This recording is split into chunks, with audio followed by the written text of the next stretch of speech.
Alright, this was basically a shootout the entire night, and that's usually how it goes based on the pace of the first half, because both teams were in a rhythm out the gates. The Cavs were either getting runouts or flowing right into their actions, so they had their ideal start, and per usual, a lot of it stemmed from their guards. Darius, Don, and Ty were exploiting Zoo's drop by eating that space to get to their spots, and were making the right reads to either score, spray, drop off, or pocket, so a lot of their offense was opened up. Mobley got to eat whenever they found him inside, or even whenever he got downhill bringing the rock up, so he was their main source of paint presence, and that provided balance, because their shooters were lights out. Strus was converting on his spot-ups on the swings, and in the third, he kept getting constant leak-outs, so he got to eat on open looks throughout.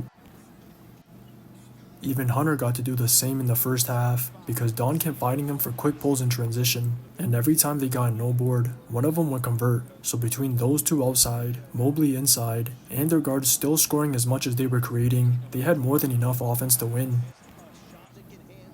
But they couldn't get stops on the other end, and a lot of that was because of how good the Clips' shot making was, especially from Kawhi, so it wasn't just from a lack of effort. He did get mismatches early on, and he was looking for Darius more in the second half, but the matchups really didn't matter, because if he got the slightest space or got to his spot, he was pulling over top of any player, so there wasn't much the Cavs could do with him.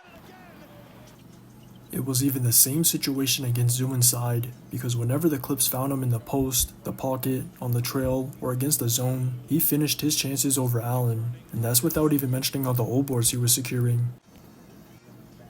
His dominance has been a big reason why they haven't tanked since George left, and another big reason is them getting Bogey, because not only is he another shot maker, but he's also another ball handler.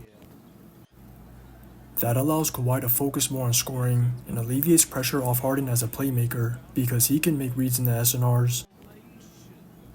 But that's just an addition on offense, and it was really their additions on defense that won this game, because all they did was basically exchange buckets with the Cavs until they got stops late in the third. They just went small with Simmons and Batum to red everything, so the Cavs guards had no drop to exploit anymore, and that lineup started stagnating their entire offense. That created some momentum for the Clips to carry over into the fourth, and this stretch turned into a 20-3 run that was crucial, because it was what won them the game. It gave them clear control, kept their rhythm to maintain their lead till the end, and caused the Cavs to lose theirs, because they had a slight window to run it back after the Clips compounded 4 straight turnovers, but couldn't capitalize on those, or even on any of the same looks they were generating after. I know what the Clips can do defensively, so I wasn't surprised to see the timely stops, but this win showed just how much firepower they do have, because it's not easy to match the Cavs in a shootout at all, and if they can translate this into the playoffs, they could be dangerous for any team. Just watch the tape. 33 for Kawhi Leonard, another masterpiece!